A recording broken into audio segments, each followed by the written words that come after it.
Bismillahirrahmanirrahim. Assalamualaikum warahmatullahi wabarakatuh. Waalaikumsalam.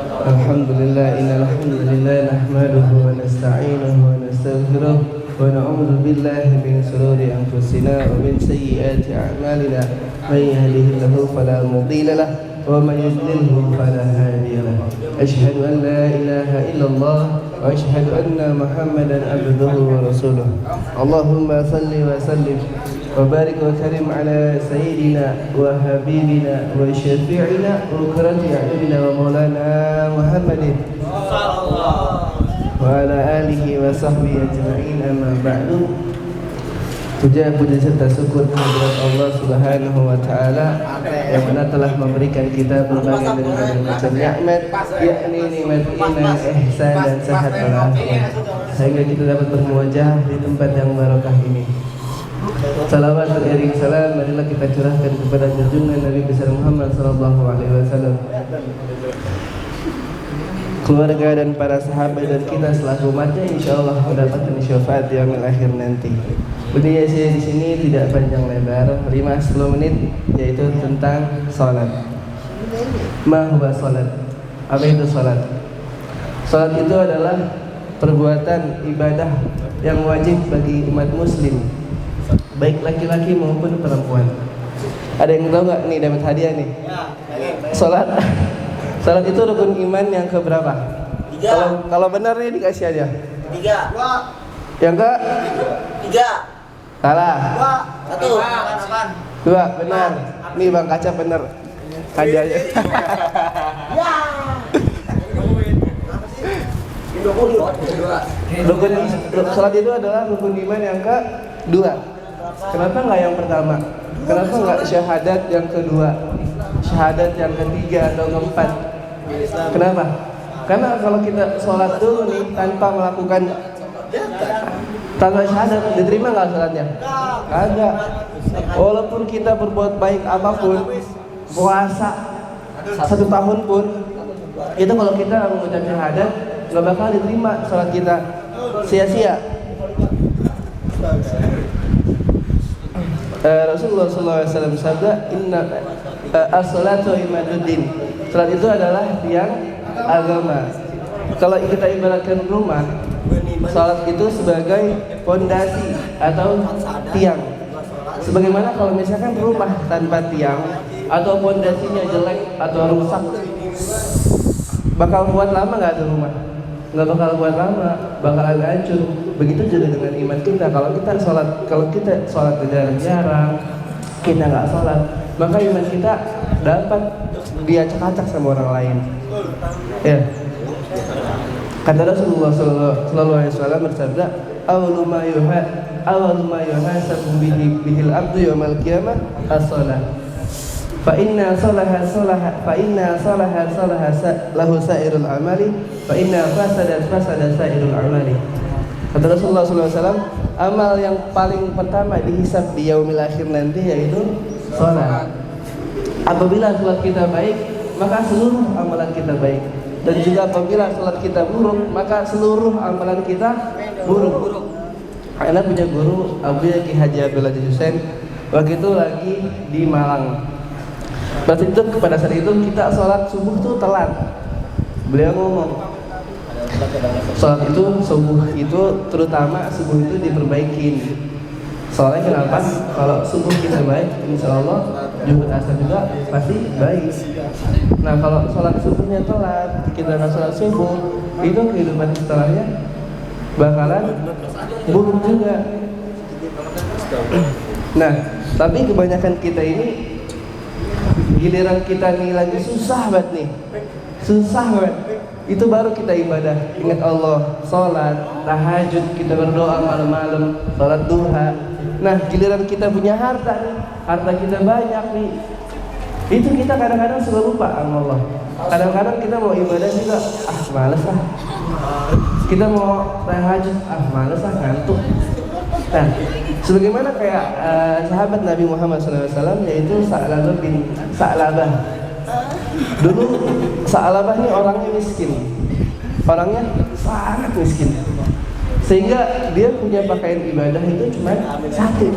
Nah, ketika sholat subuh bersama Rasulullah SAW, pada saat selesai sholat subuh, ini Sa'labah langsung pulang, nggak ikut zikir sama Rasulullah, nggak ikut berdoa sama Rasulullah. Nah, besokannya gitu lagi, sholat subuh langsung pulang, nggak ikut zikir lagi, nggak ikut berdoa lagi. Nah, suatu ketika Rasulullah merasa tadi kenapa nih Sa'labah kok nggak pernah ikut zikir, nggak pernah ikut doa bareng anak. Ditanya sama Rasulullah, ya Sa'labah, kenapa ente setiap subuh nggak pernah ente ikut zikir? Kenapa ente nggak pernah ikut doa bareng anak? Kata Sa'labah, ya Rasulullah, anak punya pakaian cuma satu, sedangkan istri anak nunggu anak untuk sholat. Jadi ketika sholat subuh selesai, anak langsung berburu pulang untuk mengganti pakaian ini kepada istri anak supaya istri anak bisa sholat. Terus akhirnya Sa'labah minta Rasulullah doain aneh supaya aneh bisa kaya. Terus Rasulullah, ya Sa'labah, bersyukur atas nikmat yang ente punya, syukurin. Besok aneh minta lagi, ya Rasulullah, aneh minta kaya, doain aneh Rasulullah. Gak dikasih lagi sama Rasulullah. Besok aneh minta lagi, ya Rasulullah, tolong dong aneh nih pengen kaya Rasulullah, biar aneh ibadahnya itu bisa lancar Rasulullah. Akhirnya Rasulullah kasih, ya Allah, ngomong kasih apa? Ya Sa'labah, bahkan gunung pun bisa ada jadiin emas semuanya. Langsung Rasulullah, ya Allah, berikan harta kepada Sa'labah. Dikasih 2 ekor domba yang serasang. Nah, domba ini domba yang berbeda dari domba-domba yang lain. Nah, domba ini cepat pesat daripada berkembangnya. Nah, sudah lama kelamaan kambingnya tambah beranak sampai sedesa itu kambingnya Sa'labah semua. Akhirnya Sa'labah cari tempat lain buat ternak nih kambing, domba, karena udah saking banyaknya nih domba, udah beribu-ribuan tuh domba. Nah, akhirnya di kota Sa'labah semakin kaya, semakin nggak pernah sholat nih, nggak pernah jamaah. Bahkan di sahabat itu dia sholatnya cuma Jumat doang, sholat Jumat.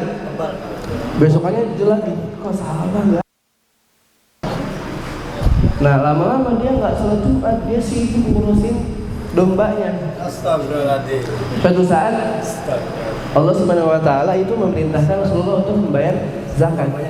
Akhirnya semua warga dimintain zakat sama Rasulullah. Nah, ketika Sa'labah, Rasulullah menyuruh 2 orang sahabat untuk meminta zakat kepada Sa'labah. Ya Sa'labah, Rasulullah memerintahkan kami untuk engkau membayar zakat.